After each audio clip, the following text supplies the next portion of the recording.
આજથી આઈપીએલ જોવાનું બંધ. આપણે હવે કોઈ દી આઈપીએલ જોવો નથી, કારણ કે આઈપીએલમાં ભારતવાળા ભૂતને બોલાવે છે. તમે જોયું જ હશે કાલ પ્લે ઓફ મેચમાં થાય જ નહીં આવી રીતના લાઇટ લબક જબક. તમે વિચારો કેટલા માણસ બેહાડવો પડે આવી રીતના લાઇટું જ લબક જબક કરવા, છતાંય કોઈ માણસ આટલી બધી વાર એકારે લાઇટ ચાલુ બંધ કરી જ ન શકે.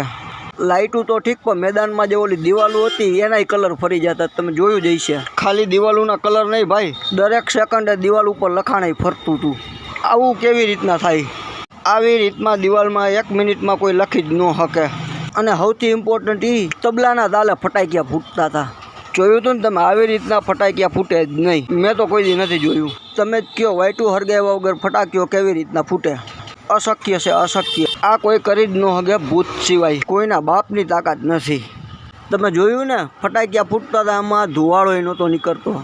ધુવાળા વગરના ફટાકિયા કેવી રીતના ફૂટે? એ તબલાના તાલે. તમને હંધાએ ભૂતે વશમાં કરી લીધા હતા.